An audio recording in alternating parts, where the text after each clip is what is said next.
शशिभूषण,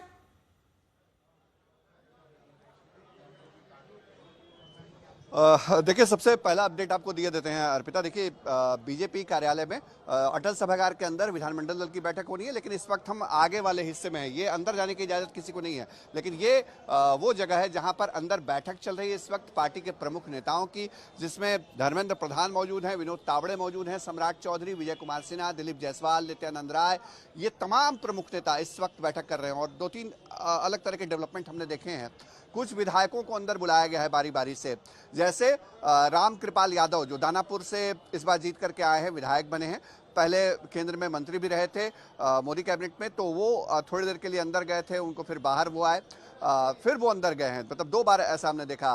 अमनौर से विधायक हैं मंटू सिंह, वो जो है कृष्ण कुमार मंटू, वो अंदर गए थे। तो कुछ विधायकों को कुछ मैसेज देने के लिए या कुछ बात समझाने के लिए जो भी स्ट्रैटेजी हो उसके तहत अंदर बुलाया जा रहा है और फिर वो बाहर निकल रहे हैं। लेकिन एक जो यहाँ चर्चा है अंदर खाने, वो ये कि भारतीय जनता पार्टी अपने फैसले से सबको चौंका सकती है। एक और नाम लेना चाहूंगा, मंगल पांडे, बहुत महत्वपूर्ण है, लगातार सरकार के अंदर मंत्री रहे हैं, वो भी अंदर हैं, और ये चीजें बहुत सारे डायनेमिक्स को चेंज करती हैं, बताती हैं। 2 नाम जिस पर मैं चर्चा करना चाहती हूँ, जो मौजूदा डिप्टी सीएम है सम्राट चौधरी और विजय कुमार सिन्हा, उनको क्या मिलने वाला है? देखिए, यही तो बड़ा सस्पेंस है। प्रेम कुमार, जिनके नाम को लेकर के चर्चा है कि वो स्पीकर बन सकते हैं, वो अंदर बैठक में नहीं है। तो यहाँ एक संशय, संदेह, या फिर जो आप समीकरण के लिहाज से कहिए तो ये थोड़ी सी संदेह वाली स्थिति है। प्रेम कुमार इस वक्त विधानमंडल दल की बैठक जहां दूसरे विधायक हैं वहां बैठे हुए हैं, वो अंदर नहीं है। अगर वो स्पीकर बनने वाले हैं तो शायद संभव होता कि वो अंदर होते, लेकिन कल हमने वो भी देखा, जो बधाइयों का सिलसिला था वो भी हमने दिखाया। तो अंदर जिन नेताओं की बैठक है, उन नेताओं में विजय कुमार सिन्हा भी हैं, सम्राट चौधरी भी हैं, और सम्राट चौधरी या विजय सिन्हा दोनों क्या कंटिन्यू करते हैं या दोनों बदल दिए जाते हैं, ये एक बड़ा सवाल इस वक्त है, क्योंकि कई जातीय समीकरण के लिहाज से नए नामों की चर्चा है। कोई हमारे अगर सोर्स हमको कंफर्म करेंगे तो वो खबर हम सबसे पहले बताएंगे, लेकिन यहाँ बहुत सारी हलचल इस वक्त चल रही है। जो कोर ग्रुप के नेताओं की बैठक चल रही है वहां पे, और सारा सस्पेंस वहीं खत्म होना भी है विधानमंडल दल की बैठक में। ठीक है, अगर शशि, क्योंकि अब चर्चाओं पर ही बात कर रहे हैं, आधिकारिक रूप से जानकारी थोड़ी देर में आएगी, तो जब चर्चाओं की जिक्र कर ही रहे हैं तो ये भी खबरें थी कि डिप्टी सीएम में एक महिला चेहरा भी हो सकती है, और अगर ऐसा होता है तो किन किन नामों पर कयास चल रहे हैं?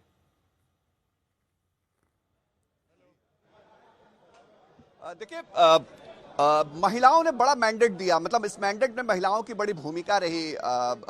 जो एनडीए को बहुमत मिला उसमें इतना नंबर अगर ऊपर गया, बीजेपी और एनडीए दोनों मतलब मिल करके जो एनडीए है वो 202 के पार पद पहुंचा, तो इसमें महिला वोटर्स की भूमिका रही।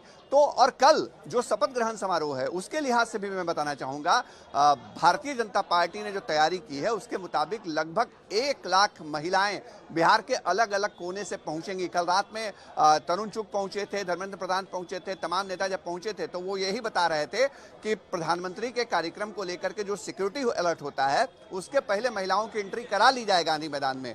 तो ये चीजें बताती हैं, तो इसी से ये एक थोड़ी फीलिंग पैदा भी होती है कि क्या भारतीय जनता पार्टी नेतृत्व के लिहाज से डिप्टी सीएम के पद पे किसी महिला को लाने जा रही है। हमने 20 में देखा था, जो नोनिया समाज से आती हैं रेणु देवी, उनको पार्टी ने विधायक से उठा करके, मंत्री वो रही हैं बार बार, लेकिन उनको 20 में डिप्टी सीएम बना दिया था तारकिशोर प्रसाद के साथ। तो क्या इसी तरह का कोई फैसला होगा? क्या कोई अति पिछड़ा, कोई दलित चेहरा जिसको अचानक से ऊपर ले आया जाएगा? देखिए, मैं बार बार कहता हूं कि भारतीय जनता पार्टी जिस तरह मौजूदा दौर में जो राजनीति करती है उसमें किस कार्यकर्ता को, किस नेता को, किस विधायक को, पहली बार चुनाव जीतने वाले विधायक को भी नेतृत्व कई राज्यों में भारतीय जनता पार्टी ने दिया है। तो ये अपने आप में यही जो एक्सपेरिमेंट है या कार्यकर्ताओं की पार्टी होने का जो बल है, वो चीजें कयासों को भी हवा देती हैं, अटकलें भी हवा देती हैं, और इसीलिए सस्पेंस भी बढ़ जाता है। शशिभूषण, कोई गारंटी एक बेहद महत्वपूर्ण सवाल यहाँ पर, मंत्री पद देने में जो सहयोगी दल हैं, एलजेपी हो या फिर जीतन राम मांझी की पार्टी हो, चिराग पासवान और जीतन राम मांझी का कितना से रहने वाला है?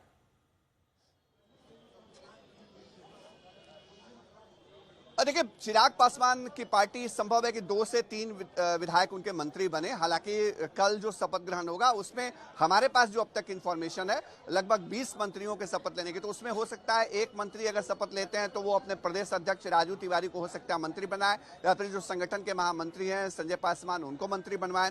ऐसा कयास लगाया जा रहा है।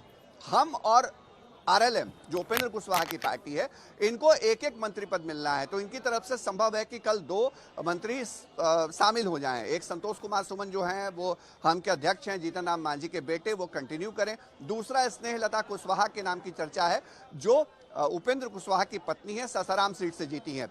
लेकिन दूसरे दलों के अंदर जो चेहरे कैबिनेट में होंगे उनको लेकर के बहुत कोई कौतूहल नहीं है।